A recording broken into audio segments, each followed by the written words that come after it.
It's Hump Day. You know what that means. Time for the SCWA Hump Day book tour. I'm your host, Maddie Margarita, here with Southern California Writers Association tech wizard Diana Pardee. Every Wednesday at 10 a.m., we turn our Facebook page over to a different author to share news about their writing and their books.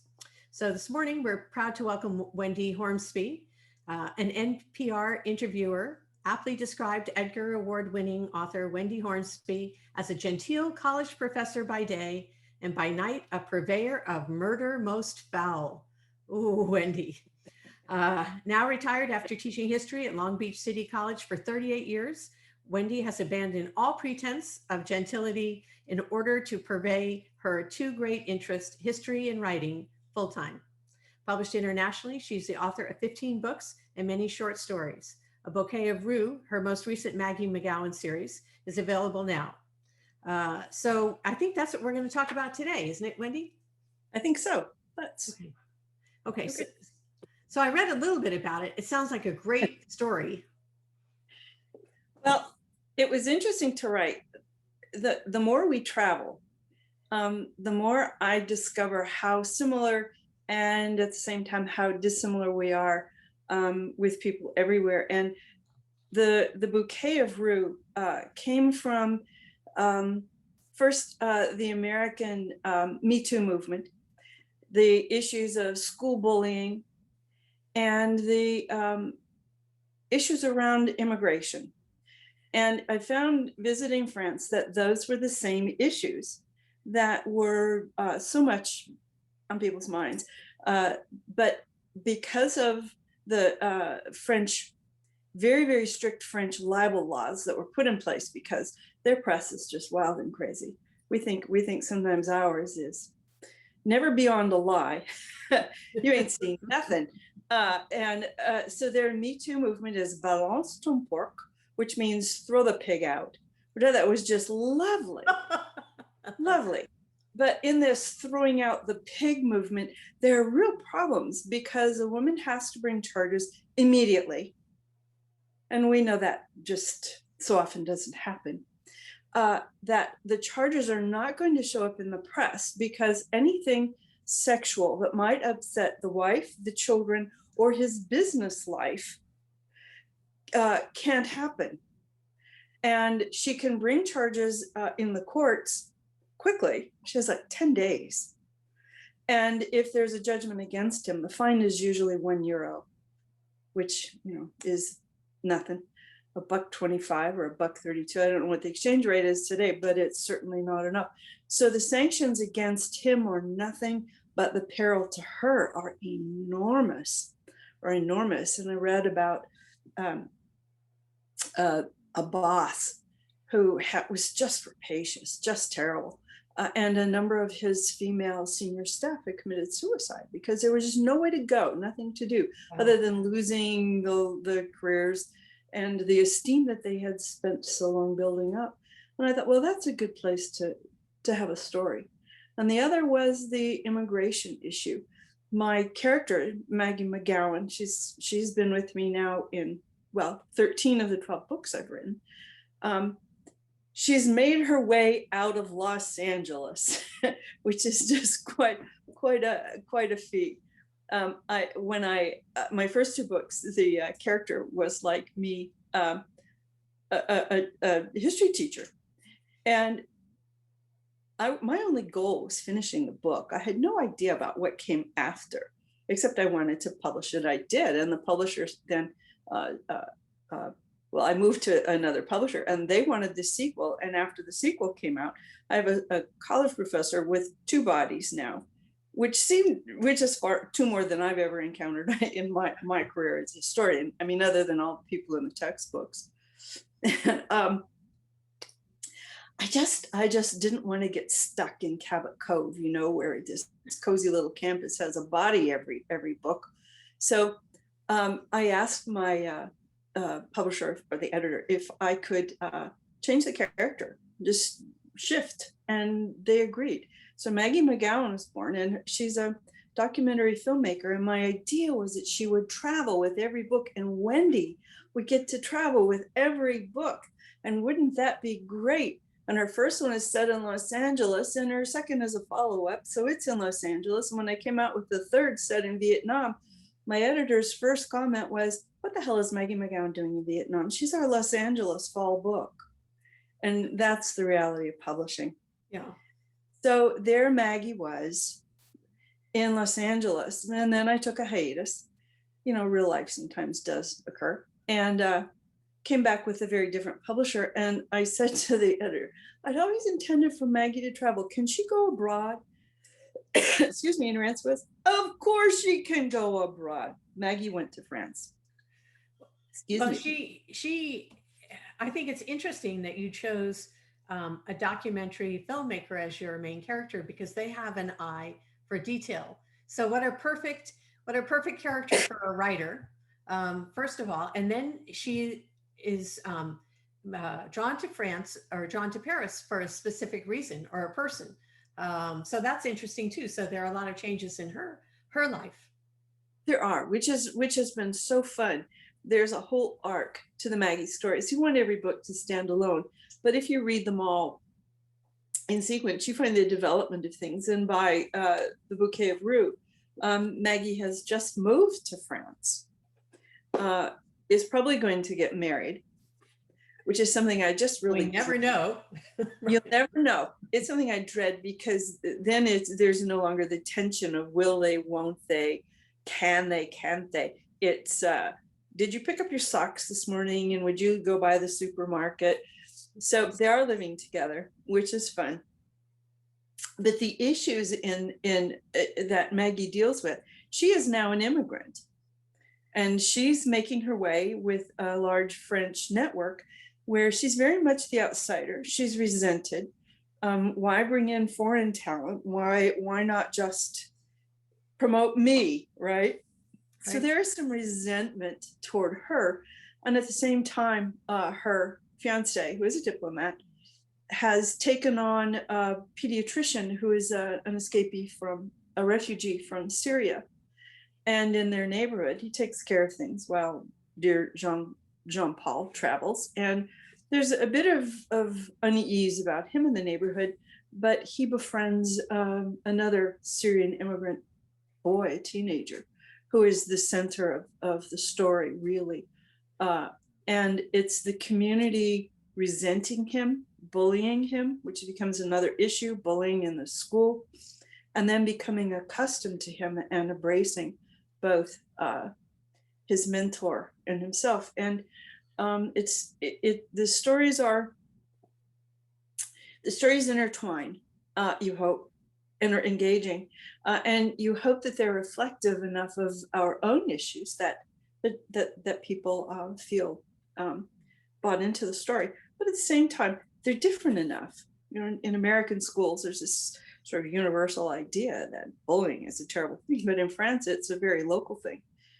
Sometimes the principal, it's up to the principal, and if he says, "Oh, let the kids slug it out, it's good for their character," well, that's what occurs. So that's what happens. So the fun was the research. Well, I'm a historian. The fun is the research. As my husband will say, enough with the research. Go downstairs and write, will you? So get out of that rabbit hole today. Yeah, really. So, did you know? So what is it about Maggie that keeps you invigorated and energized writing her over 13 books? I think it's that, well, Maggie is my alter ego. I don't know what she looks like, but we do have a very similar vocabulary and very similar way of looking at the world. So she is my eyes to the world. She's my front. She's also younger, thinner, braver. She jogs every morning. Well, I don't do that. So she's a bit wishful thinking. She's who I wish I had the courage to be. So there is a lot of fun there. But she's with her, I'm able to go explore what I want to explore. So there you are. I discovered that my grandfather was a bigamist, that I have 2 Uncle Bills simultaneously. Wow. One from one family and one from the another family. And my mother didn't know this until she was in her 60s and her father was long dead. And I thought, wow, there's a whole family there I've never met. And I discovered also that my mother's nephew lived just a few miles from us. They're from Canada. So I explored that. That's what Paramore's daughter was. What is it to discover that you have this family, this secret family? And every book is exactly that. It's something I want to explore. I set Maggie off to do it. So we had this adventure together. She and I have been together since 1990. She doesn't age, by the way. I do. Good for her and good for you, because the alternative to aging is not good. When you first started writing, Maggie, did you have any idea that she would be with you over that period of time? And did you think about an arc, for a story arc or a character arc for her moving forward? I never did. I never, each book is each book. And somewhere in the process of writing that book, the story that will become the next book emerges. And so there is never a grand plan. I know some people know, they're going to write 30 books and they're going to get all the way to Z, right? I never was that organized. I never was. Writers, there are two broad varieties. There are plotters and pantsers. Right. The plotters are very meticulous about plotting ahead, making the grand plan and the outline, and I guess more or less following it. And then there are the pantsers, those of us who fly by the seat of our pants, which is more organic and it's more fun for me. I discovered the story as Maggie discovers the story. The story unfolds. I know overall what it is. It's more like a soccer game. I know where the goal is. I know what the essential crime is. I generally know who done it. The issue for me isn't the who or the how, it's the why. Why did this occur? What's the causation? What are the effects of this? This murder is this terrible, terrible affront to, well, civilized world. So how did this event affect people? And so who did it is often more or less inconsequential to what happened. Right. Though that is the game you play with the reader, is to keep them guessing until resolution at the end. And so it's a bit of a contest. So you have to play fair. You do have to do that part of the mystery, which is also fun, the game of it. So you write the mystery series, but you also write other things. I think I get a sense that you are a storyteller by nature. Is that correct? Or I think so. And that's certainly what history is about, isn't it? This grand, long story. My first love was short stories. And my great love now is short stories. It's so much, a short story, I think, is to a novel what haiku is to an epic saga, right? It's quick, it's bright, and it's finished. So I get slogged down in a book, and then I'll stop, write a short story, type it up, send it off, it's done, and then it becomes something. So this year, I think it's the effects of the pandemic. It's been harder to focus. So the book I'm working on now is it's not series, it's a standalone. I love it, but it's been hard to sit. So what I've done is written short story. So I have a new one in the new Ellery Queen Magazine, just out, Ellery Queen Mystery Magazine, a Bit of Bling that came up when I was digging in the garden, because I always find things from the previous owners in our garden, toys and lots of beads. So this treasure hunt became a Bit of Bling. And Lisa McClendon, who's a really good friend, wonderful writer, asked a number of us during the pandemic to write something about the pandemic, writing during the pandemic. So Stop the World, snapshots from the pandemic, and holding it up. Oh, I love the cover too. Yeah. Her granddaughter did the artwork. Oh. It's an instant book. We wrote these quickly, and I wrote this. We were in Europe when the pandemic became a pandemic, and we had to make this wild scramble to get home. which in itself is a great story. But and then after we came home, we were, I think, a bit disoriented. I think we're still a bit disoriented. So in the book is the story of the escape from Europe, which is, well, it was interesting. It was actually it was never frightening, but it was certainly a challenge. So, and oh, I have another short story. Here we go. I placed these strategically. Deadly Anniversaries. Ooh. I'm right in there with some of my favorite people. Sue Grafton and Naomi Hirahara and Laura Lippman and I saw Meg Gardner. And, yeah. I saw Meg Gardner's name flash by Meg there. Gardner is there. I love her. William Kent Kruger. And it came out, actually it came out a year ago, but it comes out now in paperback. So go get Deadly Anniversaries. It's great. So, which leads me to my final question. So where can people find your books and your short stories? Well, my web person just told me that she had let the web domain expire, and so she's re-upping it. So when it comes back up, that information should be on my webpage. I think a lot of people's just expired this month. But I think if you go on Amazon and just plug in my name, you'll find them. And I hate to send you to Amazon, but it'll tell you where to go. You can also go to indie.com, which it links to independent bookstores, which I hope that you're where you're buying your books now, because they are in so much trouble. And Barnes and Noble has a listing, so you go do an online search, and then you can find the titles, and then you can go to your local bookstore. Okay, well, I hope everybody who's watching, if you're watching us on Facebook, if you have questions or comments for Wendy, we're going to ask her and help her afterwards figure out how to get to those.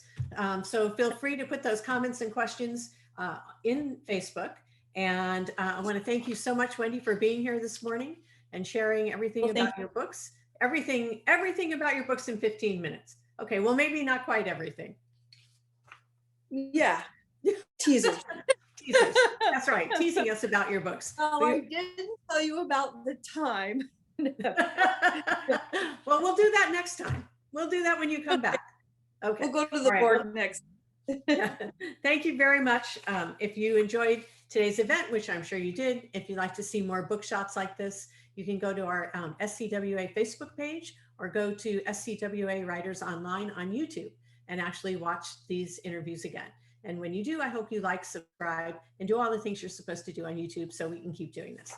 So thank you very much, everybody. Have a great week, and we will see you next week. Bye.